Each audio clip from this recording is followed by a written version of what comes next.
नमस्कार दोस्तों, स्वागत है आपका अनुराग की वाणी यूट्यूब चैनल पर। मेरा नाम है अनुराग। आज मैं आप सभी के लिए लेकर आ गया हूँ एक और सच्ची और डरावनी कहानी। आज की कहानी को आप शुरू से लेकर अंत तक जरूर सुनिएगा, क्योंकि कहानी बहुत ही ज़्यादा इंटरेस्टिंग और डरावनी होने वाली है। तो बिना समय बर्बाद किए कहानी को शुरू करते हैं। तो हेडफोन्स लगाइए और इस कहानी को अपनी आंखों के सामने इमेजिन करके सुनिएगा। सुनसान सड़क और अंधेरी रात में एक गाड़ी अनियंत्रित होकर सड़क के दोनों ओर लहरा रही थी, जिसके अंदर रूही पसीना पसीना हो रही थी। उसके आगे के सीट पर दो धुंधले साए बैठे हैं जो जोर जोर से हंस रहे थे। रूही चिल्ला रही थी, पर उसकी आवाज गले से बाहर ही नहीं आ रही थी। तभी दोनों साए एकदम से हवा में कहीं गायब हो गए और गाड़ी नीचे खाई में जा गिरी। तभी रूही चीखते हुए उठ बैठी। इतना डरावना ख्वाब देखकर रूही की हालत खराब हो गई थी। उसने जग से पानी निकाल कर पिया और माथे पे आए पसीने को साफ किया। ये डरावना ख्वाब उसे पिछले 1 महीने से आ रहा था। उसे समझ नहीं आ रहा था कि ऐसा क्यों हो रहा है। इससे पहले कभी उसे ऐसे ख्वाब नहीं आते थे। वह भी ये सब सोच ही रही होती है कि तभी उसकी सहेली मीनू भी वहां आ जाती है।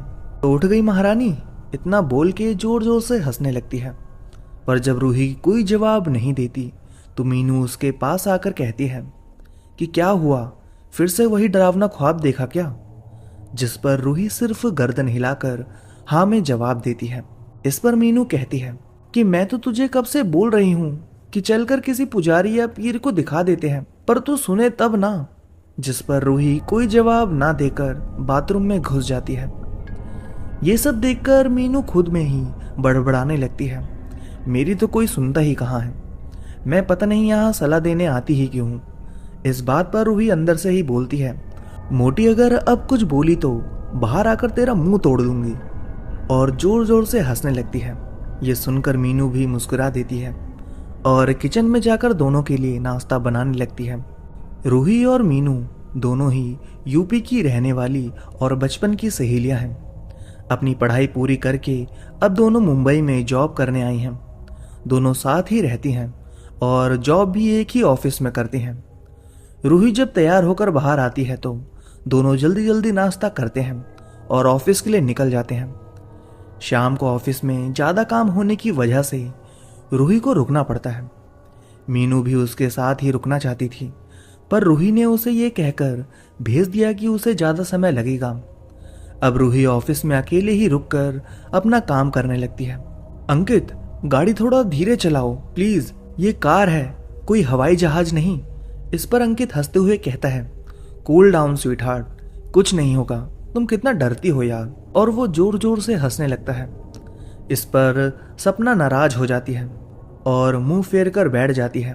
इस पर अंकित हंसते हुए लता और किशोर के गाने प्ले कर देता है, जिसे सुन सपना भी मुस्कुराने लगती है और फिर दोनों हंसते मुस्कुराते अपना सफर तय करने लगते हैं। इधर रूही को ऑफिस में काम करते करते रात के 11 बज जाते हैं। उसका सारा काम लगभग खत्म हो गया था और वो बहुत थक भी गई थी। तो उसने सोचा अब जो थोड़ा बहुत काम बचा है कल ही आकर करूंगी, और वो अपना बैग उठाकर घर के लिए निकल जाती है। अभी वो अपनी कार से हाईवे पर पहुंची ही थी कि उसकी कार खराब हो जाती है। वो बहुत कोशिश करती है पर गाड़ी फिर से स्टार्ट नहीं होती। हार मानकर वो गाड़ी से नीचे उतरती है और लिफ्ट लेने के लिए रोड के साइड में खड़ी हो जाती है, पर उसे देखकर कोई भी अपनी गाड़ी नहीं रोकता। इसी तरह तकरीबन 1 घंटा बीत गया। अब रात के 12:30 बज रहे थे। तभी उसे सामने से एक कार अपनी तरफ आते हुए नजर आती है। वो लिफ्ट के लिए हाथ दिखाने लगती है। अंकित, सामने देखो, शायद कोई लड़की खड़ी है, मुझे लगता है उसे मदद की जरूरत है। इस पर अंकित कहता है, क्या यार सपना, तुम भी उस लड़की के चक्कर में पड़ रही हो? वो कोई चोर लुटेरों की गैंग की मेंबर भी तो हो सकती है, या फिर कोई भूत या चुड़ैल। तुमने उसके कपड़े नहीं देखे क्या? कैसे भूतों जैसे सफेद सफेद पहन रखे हैं। मैं गाड़ी नहीं रोकूंगा। जिसे सुन सपना जोर जोर से हंसने लगती है और कहती है कि क्या हुआ अंकित, अब तक तो तुम मुझे डरपोक बोल रहे थे और अभी खुद की हवा टाइट हो गई। वो कोई भूत प्रेत या चोर डाकू नहीं, कोई लड़की है जिसकी गाड़ी खराब हो गई है। वो देखो साइड में उसकी गाड़ी खड़ी है।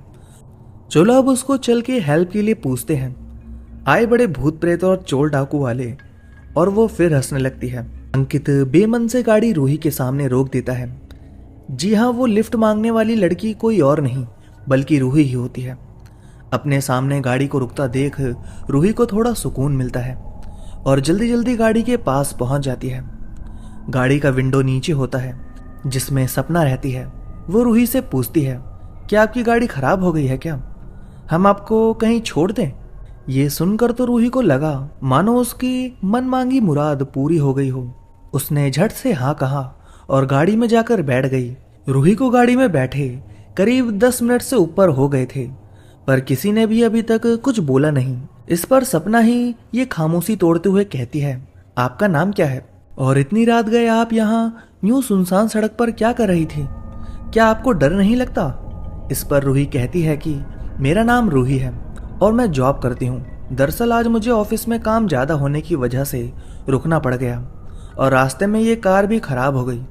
मैं कब से लिफ्ट के लिए खड़ी थी पर किसी ने भी गाड़ी नहीं रोकी। अच्छा हुआ जो आप लोग ने मेरी मदद की, वरना पता नहीं और कब तक ऐसे ही खड़े रहना पड़ता मुझे। थैंक यू सो मच मेरी मदद करने के लिए। तभी इतनी देर से उनकी बातें सुन रहा अंकित बीच में ही तपाक से बोल पड़ता है, अरे थैंक यू की क्या जरूरत है जी, मैं तो आपको देखते ही समझ गया था कि आपको मदद की जरूरत है। तभी उसकी बातें सुन सपना हंसने लगती है और कहती है कि अच्छा समझ गए थे, और क्या समझ गए थे वो भी बता दो। जिस पर अंकित हकलाते हुए कहता है, वो तो मैं बस तुम्हें डराने की कोशिश कर रहा था। अच्छा जी, और इतना बोल के सपना हंसने लगती है। इतनी देर से उनकी बातें सुन रही रूही पूछती है, क्या हुआ, तुम इस तरह से क्यों हंस रही हो? इस पर सपना कहती है कि जब तुम्हें पता चलेगा ना कि मैं क्यों हंस रही हूँ तो तुम भी हंसते हंसते पागल हो जाओगी। इस पर रूही कहती है, तो फिर बताओ क्यों हंस रही हो? इस पर वो उसे अंकित की कही सारी बातें बता देती है कि किस तरह से अंकित उसे चुड़ैल या चोर डाकू समझ रहा था, जिसे सुन रूही भी हंसने लगती है और कहती है कि हाँ लगता है तभी कोई गाड़ी नहीं रोक रहा था। मैं सबको सफेद कपड़ों वाली भूतनी जो लग रही थी। और वो और सपना वापस से हंसने लगती हैं, जिस पर अंकित चिढ़ते हुए कहता है, ठीक है ज्यादा हंसने की जरूरत नहीं है। पर फिर भी रूही और सपना अपने मुंह पर हाथ रखकर हंसती रहती हैं। जब थोड़ी देर बाद उनकी हंसी रुकती है तब रूही कहती है, वैसे आप लोग ने बताया नहीं कि आप लोग इतनी रात गए कहाँ से आ रहे हैं और आप लोग करते क्या हैं? इस पर सपना कहती है, आराम से भाई, इतने सारे सवाल एक साथ? तो सुनो, मेरा नाम सपना है और ये मेरे पति अंकित है। हम लोग अभी न्यू मैरिड कपल हैं। सिर्फ 1.5 साल हुए हैं हमारी शादी को। हम लोग पास ही में स्थित वेडिंग अटेंड करके आ रहे हैं। हमारे रिलेटिव की लड़की की शादी थी, इसलिए इतनी देर हो गई। और रही बात काम करने की, तो मेरे पति अंकित एक सफल बिजनेसमैन है और मैं एक हाउसवाइफ। पर कभी कभी मन करता है तो चंद लाइनें भी लिख लेती हूँ। वो तो आप लिखती हैं, इस समय कुछ लिख रही हैं कि नहीं आप? जिस पर सपना कहती है कि हाँ लिख तो रही हूँ, एक हॉरर स्टोरी, पर अभी वो पूरी नहीं हुई है। इस पर रूही कहती है कि क्या आप अपनी रचना मुझे सुनाएंगी, अगर आपको कोई परेशानी ना हो तो? वो क्या है ना, लंबा सफर है तो रास्ता आसानी से कट जाएगा। इस पर सपना कहती है कि अरे नहीं, तुम कहाँ रात में ये सब कहानियां सुनने बोल रही हो, और वैसे भी मेरी वो कहानी पूरी नहीं हुई है। जिस पर रूही कहती है कि तो क्या हुआ, जितनी लिखी है उतनी ही सुना दो। पर सपना मना करने लगती है। जिस पर अंकित कहता है, अरे सुना दो ना, जब वो इतना कह रही है तो। तुम भी डर गई क्या चुड़ैलों से? और फिर अंकित हंसने लगता है। उसके साथ ही रूही भी हंसने लगती है। जिस पर सपना कहती है, ठीक है, अगर तुम लोग इतना जिद कर रहे हो तो फिर सुनो। अमन और सिम्मी दोनों ही कॉलेज टाइम से एक दूसरे को चाहते थे। दोनों ने कॉलेज पूरा किया और जॉब में सेटल हो गए। घर वालों के खिलाफ जाकर उन्होंने शादी की और उनसे अलग रहकर अपने जीवन की शुरुआत की। शादी के बाद सिम्मी ने घर संभालना ही ज्यादा जरूरी समझा और अपनी जॉब छोड़ दी। हालांकि अमन ने कहा भी कि तुमने इतनी पढ़ाई करके इतनी मेहनत से ये जॉब पाई है, तुम क्या सच में जॉब छोड़ना चाहती हो? इस पर सिम्मी ने हंसते हुए कहा कि मेरे लिए मेरे परिवार से ज्यादा जरूरी कोई नहीं है। और इस तरह सिम्मी ने अपनी जॉब छोड़ दी और घर में अपनी दुनिया बसा ली। इसी तरह 1.5 साल बीत गए। एक दिन सिम्मी को ना जाने क्या हुआ, उसे चक्कर आने लगी। उसने डॉक्टर से चेकअप कराया तो डॉक्टर ने उसे जो बताया उसे सुनकर वो खुशी से फूले नहीं समा रही थी और बड़ी बेसब्री से शाम होने का इंतजार करने लगती है। जब शाम को अमन घर आता है तो सिम्मी उसे यह खुशखबरी सुनाती है, जिसे सुन अमन बहुत खुश हो जाता है और सिम्मी को गोद में उठाकर गोल गोल घुमाने लगता है। जिस पर सिम्मी घबराते हुए कहती है, बस करो अमन, मुझे चक्कर आ रहा है। जिस पर अमन उसे नीचे उतार देता है और उसका माथा चूम लेता है। अब अमन सिम्मी का किसी छोटे बच्चे की तरह ख्याल रखता, उसे कोई काम नहीं करने देता। अगर सिम्मी कुछ करने भी जाती तो अमन उसे डांट कर वापस भेज देता था। इसी तरह 2 महीने बीत गए। अब सिम्मी 2 महीने की प्रेग्नेंट हो गई थी, पर उनकी ये खुशी ज्यादा दिनों तक नहीं रही। आखिर वो मनहूस काली रात आ ही गई जिसने उनका सब कुछ छीन लिया। अमन और सिम्मी एक पार्टी में जाते हैं और वहां खाना पीना खाकर वापस घर के लिए निकलते हैं। उस समय रात के 1 बज रहे थे। दोनों हंसते हंसते बोलते हुए जा रहे होते हैं कि तभी अमन को पता चलता है कि गाड़ी के ब्रेक फेल हो गए हैं। वो बहुत कोशिश करता है गाड़ी संभालने की, पर फिर भी संभाल नहीं पाता और उनकी गाड़ी एक बड़े पेड़ से जाकर टकरा जाती है। दोनों बुरी तरह से जख्मी हो जाते हैं। अमन ड्राइविंग सीट पर होने की वजह से ज्यादा घायल होता है। सिम्मी उसकी हालत देखकर किसी तरह खुद को संभालते हुए वापस सड़क तक जाने की कोशिश करती है, जबकि वो भी बहुत बुरी तरह से घायल होती है, पर फिर भी वो सड़क तक पहुंच ही जाती है। पर कोई भी उसकी मदद के लिए अपनी गाड़ी नहीं रोक रहा था। तभी उसे सामने से एक गाड़ी आती नजर आई। सिम्मी उस गाड़ी के सामने आकर खड़ी हो जाती है, इस उम्मीद से कि शायद ऐसे गाड़ी वाला अपनी गाड़ी रोक देगा, और वो हाथ से गाड़ी रोकने का इशारा करती है।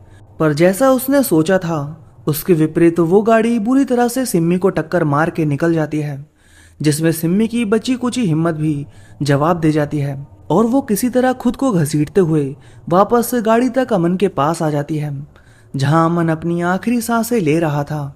सिम्मी जाकर उसका हाथ थामती है और वहीं दोनों अपनी अंतिम सांसें लेते हैं। बस इतना ही लिखा है मैंने, अभी आगे लिखना है। जिस पर अंकित कहता है, वाह क्या कहानी लिखी है, और वो हंसने लगता है। फिर दोनों आपस में बातें करने लगते हैं। सपना ने नोटिस किया था कहानी सुनने के बाद से ही रूही बहुत शांत थी। उसने पीछे मुड़कर देखा तो रूही की आंखों में आंसू थे। इस पर सपना उससे कहती है कि क्या हुआ रूही, जिस पर रूही कोई जवाब नहीं देती। इस पर अंकित कहता है, अरे रूही ज्यादा सीरियस होने की जरूरत नहीं है। इस पर सपना भी कहती है, हाँ रूही ज्यादा सीरियस मत लो, ये तो सिर्फ एक कहानी है। इस पर रूही कहती है कि आपने आगे की कहानी क्यों नहीं लिखी। जिस पर सपना कहती है कि कभी टाइम ही नहीं मिला। इस पर रूही कहती है कि क्या मैं सुनाऊं आगे की कहानी। इस पर सपना कहती है, क्या तुम सुनाओगे आगे की कहानी। जिस पर रूही हाँ बोलती है तो अंकित कहता है, ठीक है फिर सुनाओ, जरा हम भी तो सुने आगे की कहानी में क्या होता है। और दोनों हंसने लगते हैं, पर रूही उनकी बात का कोई जवाब नहीं देती। रूही कहानी बताना चालू कर देती है। सिम्मी का शरीर तो उसकी मौत के बाद खत्म हो गया, पर उसकी आत्मा को मुक्ति नहीं मिली और वो उसी हाईवे पर भटकने लगी, क्योंकि मौत के बाद उसे पता चल गया था कि उनका एक्सीडेंट हुआ ही नहीं था, बल्कि कराया गया था, और ये किसने किया था उसका भी सिम्मी को पता चल गया था, और अब वो वही उनका इंतजार करने लगती है। ये सब सुनने के बाद सपना और अंकित के पसीने छूटने लगते हैं और वो पीछे मुड़कर रूही को देखने लगते हैं, पर वो कोई प्रतिक्रिया नहीं देती और बोलना चालू रखती है। और आखिरकार सिम्मी का इंतजार खत्म हुआ और वो लोग उसी रास्ते पर फिर आए जिनका सिम्मी को इंतजार था। सिम्मी ने उनसे लिफ्ट मांगी और उन लोगों ने उसे लिफ्ट दे भी दी।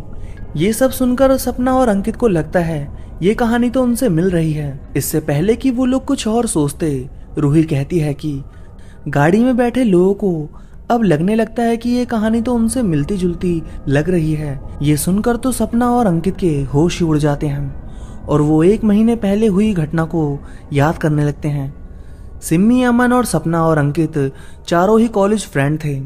चारों की आपस में बहुत जमती थी। आगे चलकर सपना, अंकित और अमन सिम्मी ने आपस में शादी कर ली। शादी के बाद इन लोगों ने अपना अपना घर छोड़ दिया और अलग रहने लगे। दोनों ही अपनी शादीशुदा जिंदगी से बहुत खुश थे। सब कुछ अच्छा चल रहा था, पर ये ज्यादा दिनों तक नहीं रह सका। इसकी शुरुआत तब हुई जब अमन और अंकित दोनों ने साथ में ही अपना बिजनेस स्टार्ट किया था। जहां अमन काम करने में बहुत ही माहिर और मेहनती था, वहीं अंकित काम में शॉर्टकट तरीके ढूंढता है। इसी वजह से अमन बहुत ही जल्दी अंकित से आगे निकल गया और एक सफल बिजनेसमैन बन गया। पर अंकित को ये बात नागवार गुजरी और वो अमन से मन ही मन जलने लगा। यूं कह लो कि उसे उससे नफरत होने लगी थी। अमन दिन प्रतिदिन कामयाबी की सीढ़ियां चढ़ता जा रहा था और अंकित वहीं का वहीं रह गया था, जिसकी वजह से उसे शराब की लत भी लग गई थी। सपना समझ गई थी कि ये सब क्यों हो रहा है, पर उसे समझाने के बजाय उसने अंकित को और भड़काना चालू कर दिया। इधर अमन और सिम्मी इन सब से बेखबर हर वीकेंड पर अंकित और सपना से मिलते और साथ में टाइम बिताते, पर उन्हें यह नहीं पता था कि जिन्हें वो अपना दोस्त समझते थे, पर अब वो उनके दोस्त ना रहकर वो आस्तीन के सांप बन गए थे जो उन्हें कभी भी डस सकते थे। और फिर वो दिन भी आ गया जिसने सिम्मी और अमन की पूरी हस्ती ही मिटा दी। दरअसल उस दिन सपना का जन्मदिन था और हमेशा की तरह उस दिन भी सिम्मी और अमन अंकित के घर आ गए और सबने मिलकर सपना का जन्मदिन सेलिब्रेट किया। इस बात से बेखबर कि सपना और अंकित के दिमाग में कौन सी घिनौनी चाल चल रही थी। दरअसल अंकित और सपना ने मिलकर अमन और सिम्मी को रास्ते से हटाने का प्लान बना लिया था और उसके लिए उन्होंने योजना भी बना ली थी। अंकित का ऐसा मानना था कि अगर वो अमन और सिम्मी को रास्ते से हटा देंगे तो उसे कामयाब होने से कोई नहीं रोक सकता, और उसकी इसी घटिया सोच ने दो मासूमों को बेमौत मार दिया। हुआ यूं कि जब अमन, सिम्मी और सपना बात कर रहे थे तब अंकित ने उससे इशारा किया और सपना को उनको बातों में उलझाकर रखने के लिए कहा और खुद पार्किंग में जाकर अमन की गाड़ी के ब्रेक फेल कर दिए और वापस से आकर सबको ज्वाइन कर लिया।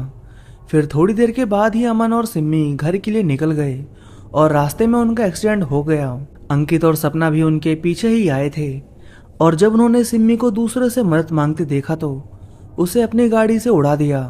और जब उन्होंने देखा कि अब सिम्मी और अमन दोनों ने ही दम तोड़ दिया है तो वो मुस्कुराते हुए वहां से चले गए।